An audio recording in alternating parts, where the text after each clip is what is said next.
Deputat Səyyid Aran Modernaz saytına müsahibəsində bildirib ki, mənim heç vaxt maşınım olmayıb, heç indi də yoxdur, hər yerə idarənin maşını ilə gedirdim. İndi də Milli Məclisə gedəndə 18 nömrəli avtobusla gedirəm, qaydanda piyada metroya düşürəm və bəzən tədbirlərə də köməkçimin maşını ilə gedirəm. Mən kiməsə buna görə müraciət edə bilmərəm. Gedib kiməsə deyim, o da bir vəzifəli şəxsə nəsə desin, lazım deyil belə şeylər. Kimdənsə asılı olmaq mənlik deyil. Mən dini komitədə işlədiyim müddətdə xidməti maşından istifadə etmişəm, başqa heç nə. Deyirsiniz ki, deputatsan, lap tutaq ki, 5000 manat maaş alıram. Mənim də qayğılarım var, həyat yoldaşım, nəvələrim və deməli, özümün gündəlik səhhətlə əlaqəli xərclərimiz var. Pulu alırsam müalicələrə gedir, mən oradan nə qənaət edib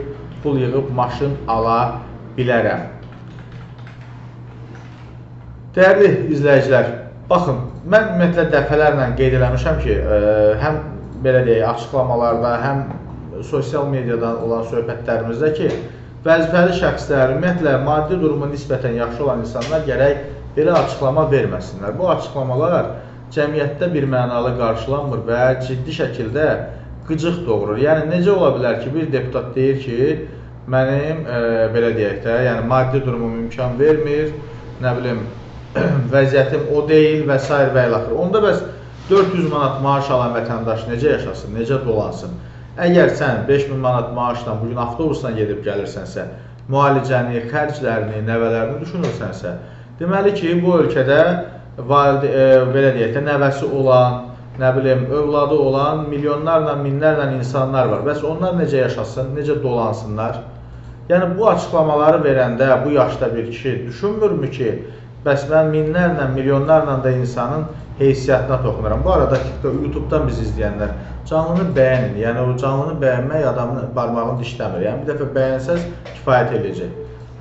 Sonra da umursunuz ki, bizim sözümüzü deyir, bizim adımızdan danış. Amma indi mən cəmiyyətin sözünü deyirəm, cəmiyyət də gərək mənə dəstək olmalıdır.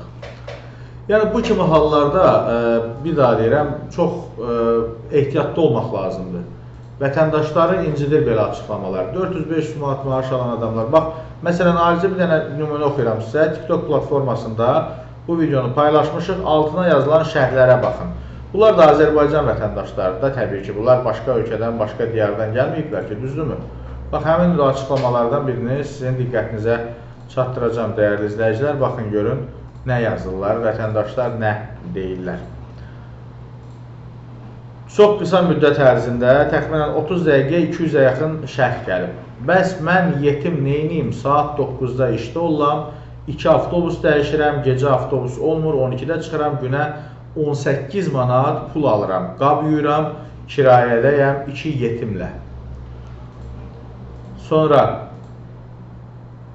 bəs 120 manatla mən uşaqlarımı necə dolandırım bu aydan bu aya? Bunu da vətəndaş soruşur. 400-800 alanlar neynəsin bəs? Digər bir, var ol, gözəl sual verdin, yazıq, neyniyək? Yəni, bu kimi açıqlamalarda, ümumiyyətlə, xahiş edirəm, həm də bu vətəndaş tələbidir ki, diqqətli olmaq lazımdır. Sən vətəndaşı, özünü vətəndaşın yerinə qoymalısan və baxmalısan ki, əgər insanın, axı cəmiyyətin çox qisminin sosial vəziyyəti sənin kimi deyilsə, xüsusən ehtiyatlı davranmaq lazımdır. Yəni, 5000 manatdan maşın ala bilmirəm, dərmanım var, o var, bu var, bu bir. İkincisi, Milli Məclisdən çıxıb metroya piyada gelsən, nə gözəl, əla. Amma gör, maşallah, hansı hünər sahibisiz ki, siz bu yaşda parlamentdən metroya 2 kilometr yolda, o 2 kilometr yolu piyada getməyə canınız var. Bugün 25 yaşında olanlar var ki, onlar çox çətinliklə 5 addım yolu yeriyə bilərlər. Sən yox da, yəni can qalmayıb. Birinin xəstəliyi var, biri, nə bilim, müharibədə sağlamlığını itirib, biri, nə bilim, yəni sən, maşallah da, yəni sənin yediyindən onun yediyi bir deyil. Sən də deyirəm, üzürlü sayın, amma məndən böyükdür, siz deməliyəm əslində, bəli. Ona görə belə açıqlamaları, yəni hər dəqiqə başı nəyəsə xatirinə, kiməsə, nə bilim, yəni bu cür açıqlama olmaz.